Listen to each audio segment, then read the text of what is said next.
So everybody heard about this, I'm sure. It was pretty much the biggest news of the day yesterday. Wells Fargo is telling their customers that they're closing all of their personal lines of credit. Not some, all of them. I want to know in the comments, what do you guys think this means?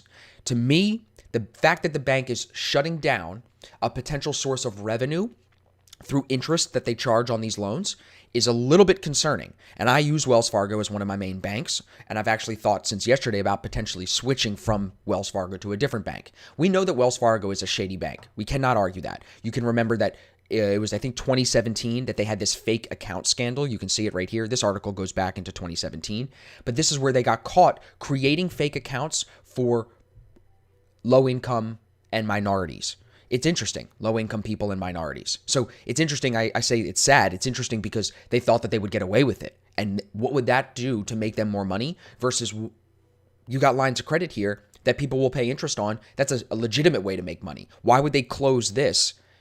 Well, let's read and we'll figure it out. So I'll link the article in the description so you guys can go read it.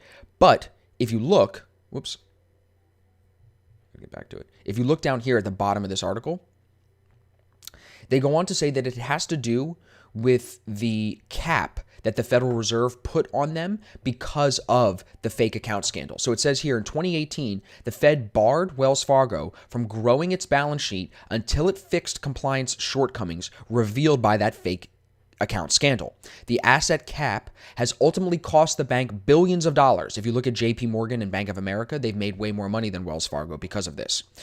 It has also affected Wells Fargo's customers. Last year, the lender told staff it was halting all new home equity lines of credit. So that happened last year. They cut off home equity lines of credit. Why is Wells Fargo doing this? Are they going out of business? Or do they just see something coming that we don't see? I think that that's more likely the situation.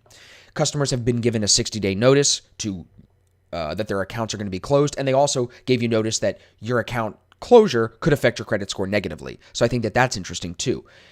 Here it says, after a burst of commercial lending during the early days of the pandemic, loan growth has been hard to muster. Corporations have used money raised in stock and debt issuance to retire bank credit lines, and consumers stuck at home had fewer reasons to use credit cards. In fact, last year, big banks experienced the first aggregate drop in loans in more than a decade, according to Barclays Bank analyst Jason Goldenberg. Of the four largest banks, Wells Fargo saw the worst decline. Again, that's decline in aggregate drop of loans. Okay. Wells Fargo doesn't disclose how many customers used lines of credit. I think I heard somewhere it's like a couple 100,000.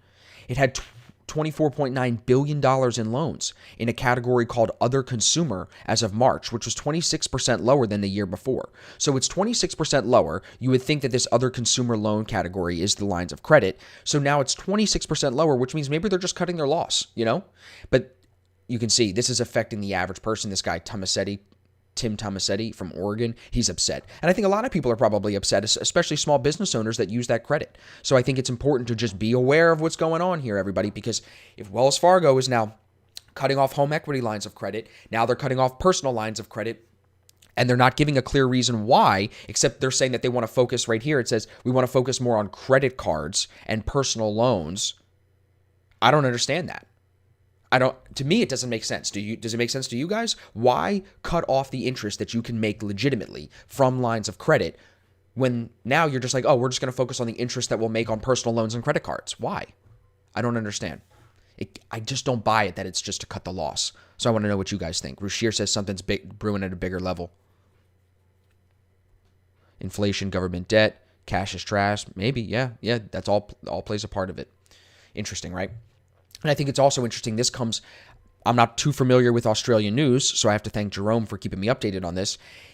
This has been something that's been going on over the last couple of weeks, since June actually, where banks in Australia are suffering outages that are causing people to not be able to access their funds. Imagine that if you couldn't access your funds in an American bank. People would lose their freaking mind. This is from Commonwealth Bank. They tweeted on July 5th, we're aware of some of you are experiencing difficulties accessing our services and we're urgently investigating. We apologize and thank you for your patience. This is a bank with millions of customers, right? You can see here, it says the financial institution took to Twitter after people were already tweeting about it. We apologize, they said. Users were quick to express their outrage at a third outage in as many weeks, labeling it infuriating, as many shared how they were forced to abandon their groceries or call family to pay for their fuel. It's crazy. So I just think it's important for us to be aware. You got Wells Fargo shutting down credit lines. Let's exit this. You got Wells Fargo shutting down credit lines. You got Australian banks not having the technology in place to allow their customers to access their own money. What's going on here, everybody? Stock market's at all-time highs, right?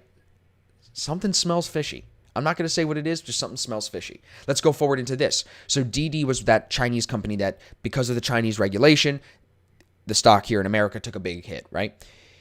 That was earlier this week. This is exclusive. The U.S. is set to add more Chinese companies to the blacklist. It says the Biden administration is set as early as Friday, today, to add more than 10 Chinese companies to its economic blacklist over alleged human rights violations and abuses, human rights abuses, and high-tech surveillance in Xinjiang. Two sources. Xinjiang, I think? I don't know how to say it. The U.S. Commerce Department action will follow its announcement last month, adding 5 companies and other Chinese entities to the blacklist. So I just think, again, interesting. Okay? Banks shutting down lines of credit during the housing bubble burst in 2008. That kind of ties into this, right? Mason said Bank of America is trying to back out a California unemployment deal just after a few years. Send me a source on that, please, Mason. I'd love to read about that. Peter said it's beginning of the end. Okay, well, let's just tie it all together. Wells Fargo is shutting down lines of credit. Australian banks are having strong issues with their customer service, with being able to deliver what they're promising with their products.